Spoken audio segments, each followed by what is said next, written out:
শুরুতে জানিয়ে দেব বৈশ্বিক সংঘাত নিয়ে সতর্ক করলেন পুতিন। এরপর থাকছে বাইডেনের হুমকির জবাবে যা বললেন নেতানিয়াহু। সর্বশেষ জানিয়ে দেব যুদ্ধবিরতি নিয়ে ইসরায়েলকে আর ছাড় দেবে না হামাস।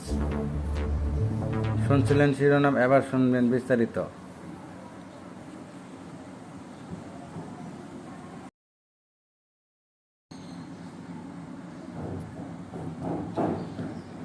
বৈশ্বিক সংঘাত নিয়ে সতর্ক করলেন পুতিন।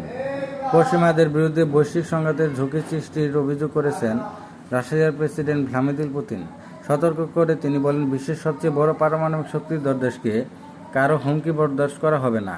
দ্বিতীয় বিশ্বযুদ্ধে জার্মানির নাৎসি বাহিনীর বিরুদ্ধে সোভিয়েত ইউনিয়নের বাহিনীর বিজয় উদযাপনের অনুষ্ঠানে এই হুঁশিয়ারি দিয়েছেন পুতিন। পশ্চিমাদের পৃষ্ঠপোষকতা সত্ত্বেও ইউক্রেন সেনাদের বিরুদ্ধে যুদ্ধক্ষেত্রে এগিয়ে চলেছেন রুশ সেনারা।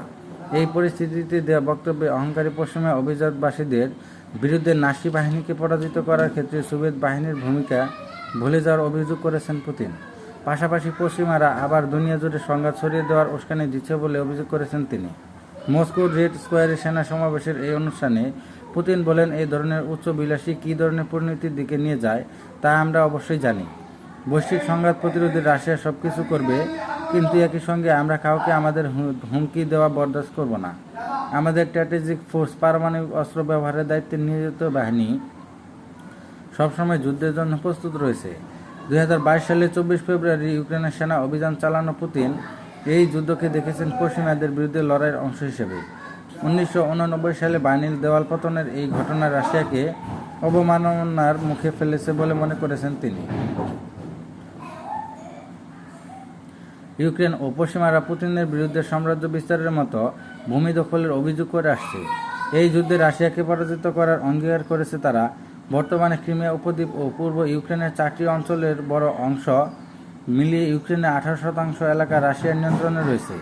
পুতিন বলেছেন, একসময় রাশিয়ার সাম্রাজ্যের অংশ, এসব এলাকা আবার রাশিয়ার সঙ্গে অঙ্গীভূত করা হবে। অন্যদিকে বাইডেনের হুমকির জবাবে যা বললেন নেতানিয়াহু।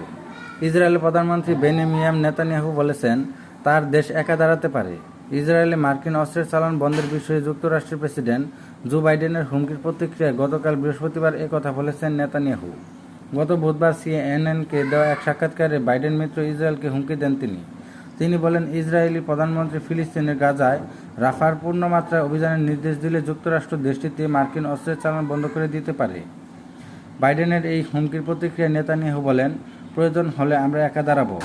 আমি বলেছি, প্রয়োজনে আমরা আমাদের নখ দিয়ে লড়াই করব। গাজায় বেসামরিক মানুষের প্রাণহানির আশঙ্কায় যুক্তরাষ্ট্র ইতিমধ্যে ইসরায়েলের বোমার চালান স্থগিত করেছে।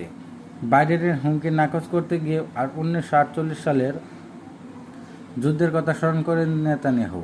তিনি বলেন, 76 বছর আগের সেই যুদ্ধে তারা অনেকের বিরুদ্ধে সংখ্যায় অল্প ছিলেন। ইসরায়েলের কাছে অস্ত্র ছিল না, ইসরায়েলের উপর নিষেধাজ্ঞা ছিল, কিন্তু তাদের মধ্যে চেতনা বিরত ঐক্য ছিল। এই কারণে তারা এই শক্তিকে বিজয়ী হয়েছিলেন। অস্ত্রের চালান বন্ধ করা হলে এখনও তারা জয়ী হবেন। নেতানিয়াহু প্রতিরক্ষা মন্ত্রী ইয়েভ গ্যালান্ট ইতিমধ্যে বলেছেন, ইসরায়েলের শত্রুদের পাশাপাশি সেরা বন্ধুদের এই বিষয়টি বোঝা দরকার যে তার দেশকে কাবু করা যাবে না। তারা শক্ত হয়ে দাঁড়াবেন, তারা তাদের লক্ষ্য অর্জন করবেন। 7 মাসেরও বেশি সময় ধরে গাজায় নির্বিচার হামলা চালাচ্ছে ইসরায়েল। গাজার স্বাস্থ্য মন্ত্রণালয় গতকাল জানায়, গত 7 অক্টোবর থেকে ইসরায়েলের হামলায় 74,904 জন নিহত হয়েছেন। নিহত ফিলিস্তিনের 70% শিশু ও নারী।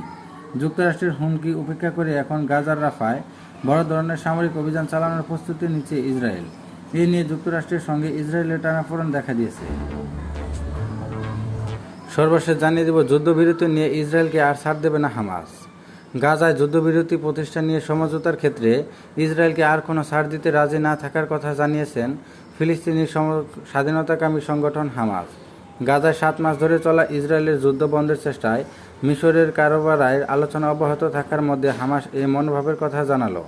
গাজার সর্বদক্ষিণের শহর রাফায় গতকাল বুধবার ট্যাঙ্ক গেলে গোলা নিক্ষেপ ও বিমান হামলা করেছে ইসরায়েল। সেই সঙ্গে হুমকি দিয়েছে বড় ধরনের অভিযান শুরু করবে তারা। আগের দিন গত মঙ্গলবার মিশরের সঙ্গে রাফা সীমান্ত ক্রসিং থেকে শহরটিতে প্রবেশ করে ইসরায়েলি বাহিনী। এতে গাজার বাইরে থেকে ত্রাণ সরবরাহের গুরুত্বপূর্ণ পথটি বন্ধ হয়ে যায়। ইসরায়েলি হামলায় আহত ফিলিস্তিনিদের বাইরে পাঠানোর একমাত্র পথও এটি। কাতারে হামাসের রাজনৈতিক কার্যালয়ের সংসদ সদস্য ইজাদ এল রেশিক গতকাল এক বিবৃতিতে বলেন, গতকাল তারা গত সোমবার গ্রহণ করা যুদ্ধবিরতি প্রস্তাবে বাইরে যাবেন না।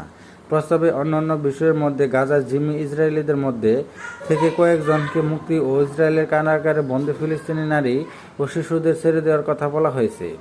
রেশিক বলেন, ইসরায়েল যুদ্ধবিরতি চুক্তিতে পৌঁছানোর ব্যাপারে আন্তরিক নয় এবং রাফায় আগ্রাসন চালানো ও সীমান্ত ক্রসিং দখলের ঘটনা আড়াল করার মাধ্যমে হিসেবে সমঝোতাকে ব্যবহার করছে তারা। হামাসের এই বক্তব্য নিয়ে ইসরায়েল তাৎক্ষণিক কোনো মন্তব্য করেনি।